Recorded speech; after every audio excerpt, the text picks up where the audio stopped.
ازيكم يا حبايب قلبي؟ عاملين ايه؟ يا رب تكونوا بخير. وحشتوني كتير جدا، ربنا يدومكم نعمة في حياتي. طبعا انا غايبة عنكم الفترة دي غصب عني، وعندي شوية ظروف كده وامور كده ان شاء الله اظبطها، وان شاء الله كده نرجع.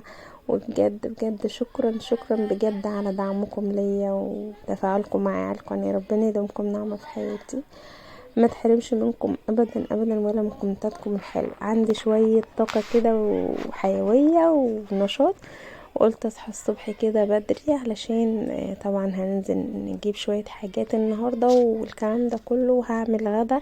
فقلت لا، هبدا كده يومي ان شاء الله كده اول ما اصحى بالصلاه على النبي.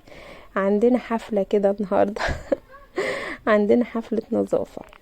المهم هنا زي ما انتوا شايفين زوز عماله ايه، تخيلني كده وتخيل الكاميرا. المهم سايباها كده ايه تلعب، إيه تعمل مش اللي هي عارفة عايزه زوزة تعمله. لما اختها تيجي هتعمل فيها العمال السودا دي ولا لا، او لسه مش عارفين الصراحه هتعمل فيها ايه.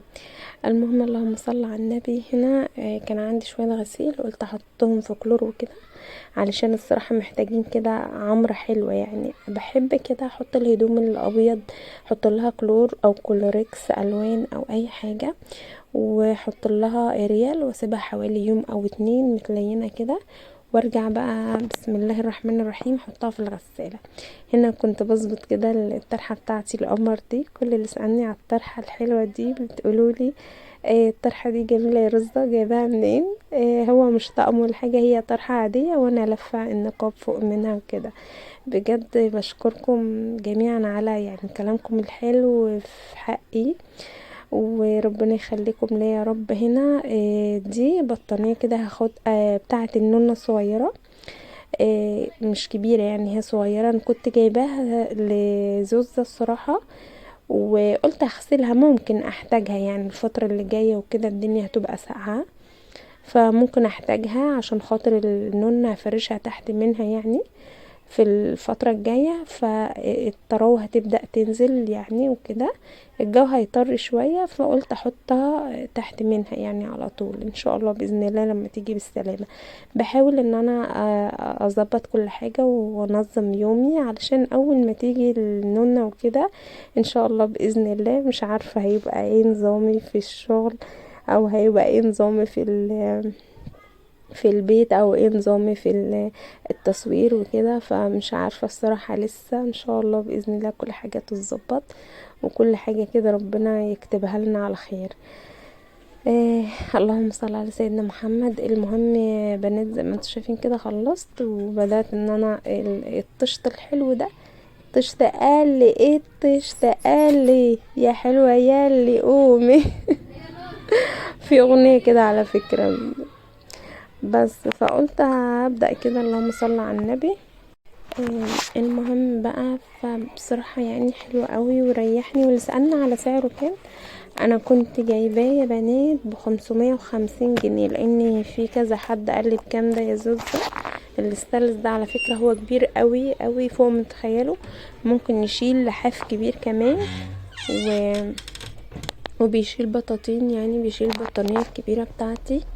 فانا من النوع اللي ما بحبش يعني اغسل في حاجة بلاستيك، لاني ما باخدش راحتي فيها، وفي نفس الوقت البلاستيك بيتكسر ومش حلو. بس فجيت هنا لينت برضو حاجات، شوية حاجات كده، حطيت مية وحطيت شوية حاجات، وقلت هسيب كده. اهم حاجة عندي الكلور والاريال، ده اهم حاجة عندي. يعني بحب الكلور، بحبه ما يقطعش من عندي من البيت ابدا، وبحب الاريال اللي هو بيكون يعني نوع نضيف عشان بينضف الحاجة وكده.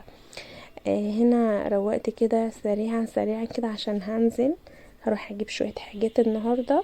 والبنات واجعين دماغي عايزين بطيخة عايزين بطيخة، يا دي النهاردة بطيخ النهاردة النهاردة بطيخ. بس فقلت هشوف لهم كده بطيخ، يعني اجيب لهم بطيخة على نفسهم. اي نعم مش هلاقيها غالية وكده شوية عن ميعادها، بس مش مشكلة. الشمس ملسوعة ملسوعانا الايام ديت، الجو حر زي ما انتوا عارفين، شقتي حر نار، حر نار جهنم. ربنا كده يبعدنا عن جهنم وشرها، اللهم امين، ويديكم الصحة والعافية وراحة البال دايما، ما تحرمش منكم ابدا. بس فقلت الفترة ديت كده الحمد لله الواحد يعني بيحاول على قد ما يقدر، لان الدكتور قال لي لازم تاخدي شوية راحة وكده، وما تجهديش نفسك عشان انتي داخله على مرحله صعبه شويه. تعالوا بقى نشوف احنا رايحين فين النهارده. هروح كده هاخد الشنطه بتاعتي وهنزل. عايزه اقول لكم الجو صيف موت، صيف يعني.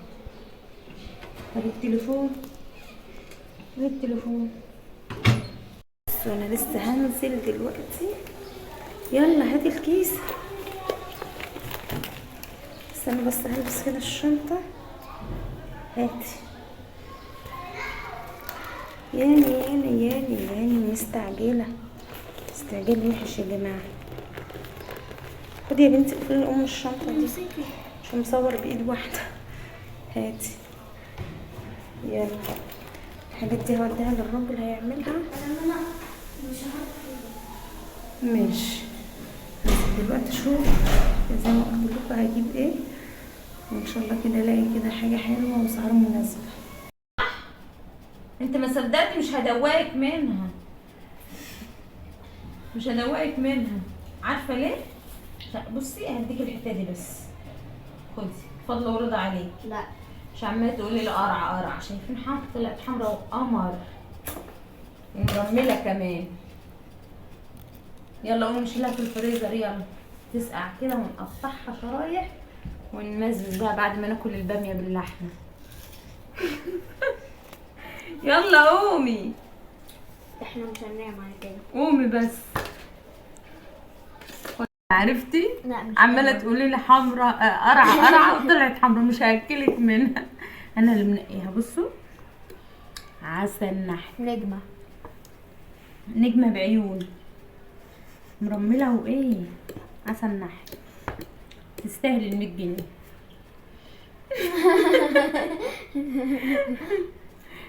كده انا عندي ان انا بحب القشر ده، مش عارفه ليه. طب ينفع اعمل حاجه؟ اخد الدوريه دي كلها والله